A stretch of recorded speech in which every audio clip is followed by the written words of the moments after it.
There's certainly a very analytical, interesting piece in the Times of India today, and this pertains to India's middle class. Mr. Modi has done for them what 13 prime ministers could not. You heard that right. Mr. Modi has taken us back to the pre-British Raj, to the pre-colonial era. And no, I'm not joking. I'm not being sarcastic either. The average middle class income as a base is 2.6 lakhs a year, which roughly translates to about 20,000 per month. Now, this makes the share of middle class income in the national income at levels one had seen in 1820, which is the pre-colonial era, the pre-British Raj. The rich are richer than in 1820. The poor, of course, have sunk deeper into poverty, but this government clearly doesn't care. Another important analysis is that India pays its workers the lowest anywhere in the world, skilled or unskilled. The ILO data shows that the average hourly wage of an Indian worker is 5th lowest in the world, and someone who has a fancy high degree and is doing a skilled job is being paid the world's 7th lowest wages.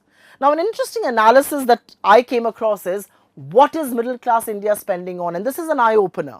A decade back, the largest share of urban households, apart from the food expense, was on education.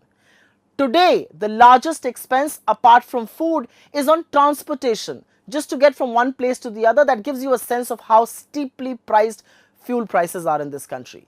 Middle class India is also increasingly saving less and borrowing more. They're in higher debt. Indian household saving in fiscal year 2012 was 8 times of their debt. Today, the household savings is just 4 times of their debt. It's almost halved.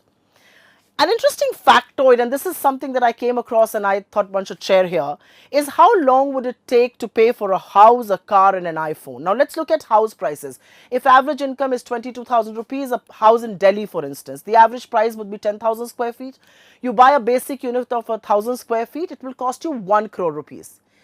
It takes about 38 years of your salary to pay for that house. You buy a car, an average car price 13 lakh rupees. It will take 5 years of your salary to pay for that car. And an iPhone. And no, I'm not talking about the fanciest, most expensive version. Let's look at the cheapest iPhone available in the market. I think it's at about 60,000 rupees. It will take 3 months of your salaries to cover that cost. That's how pitiable the situation of middle class India is.